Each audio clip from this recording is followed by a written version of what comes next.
हाम्रो चाहिँ घरको माथि पनि हाम्रो चाहिँ यस्तो छ। अस्ति चाहिँ म तल बिहामा चाहिँ ठुलो भाइको बिहा हुँदाखेरि चाहिँ तल रुममा नआँटेर पाहुनाहरू पनि थियो, यहाँ सुतेको थिएँ म चाहिँ। यहाँ पापाले चाहिँ सेट यता कान्छी बुहारीको सबै गिफ्टहरू चाहिँ यहाँ मिलाएर राखिदिएको छ। बुहारीहरू बाँच्छ भनेर अलग अलग राखिदिएको। उपर त चाहिँ कता अरे जेठीको? ए यता यहाँ हेर्नुहोस् है, पापाले चाहिँ जेठीको सामान चाहिँ यहाँ राखिदिएको रहेछ नि त। अब फ्रिजहरू वासिङ मेसिनहरू त सबै तल छ।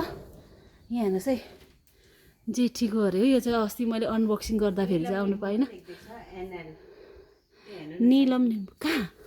ए आइसला कहाँ? पापाले चाहिँ हेर्नु न, एनएल निलम लिम्बू भनेर लेखिदिएको रहेछ हो। यो चाहिँ सबै जेठी बुहारीको उयो रहेछ नि त, गिफ्टहरू हो।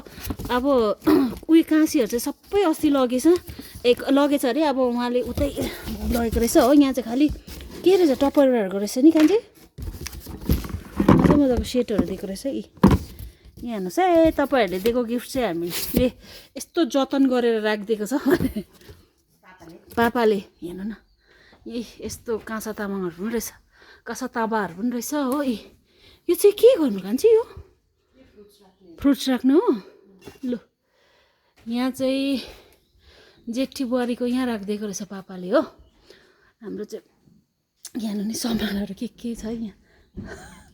यहाँ हेर्नु, अरे कान्छाको ड्रेस चाहिँ यहाँ पो छ त। अन्त यहाँ हेर्नु यस्तो छ। यत्रो हाम्रो चाहिँ यो घरको माथि पनि कान्छाले भनेको यहाँ पनि बेडरुम बनाउनु, यहाँ पनि बेडरुम बनाउनु हुन्छ नि आराम से। यहाँ हेर्नु त, म यति छु। यहाँ चाहिँ मलाई कस्तो भने नि, यसमा चाहिँ हामीले मजाले मुनि उयो गऱ्यो भने चाहिँ यहाँ चाहिँ हामीले पुरा हल बनाएर प्रोग्रामहरू गर्न सकिन्छ। यहाँनिर जस्तै फ्यानहरू लगायो भने या एसीहरू लगायो भने पनि नि, किनभने गर्मी हुँदैन हो। मजाले यसलाई उयो गरेर त्यो काठहरूले छ नि, दामी हुन्छ क्या यसमा। यत्रो बडो स्पेस छ है। अनि पापाले के मिलाएर राखेको, जेठीको सामान त्यहाँ, कान्छीको सामान यता हो।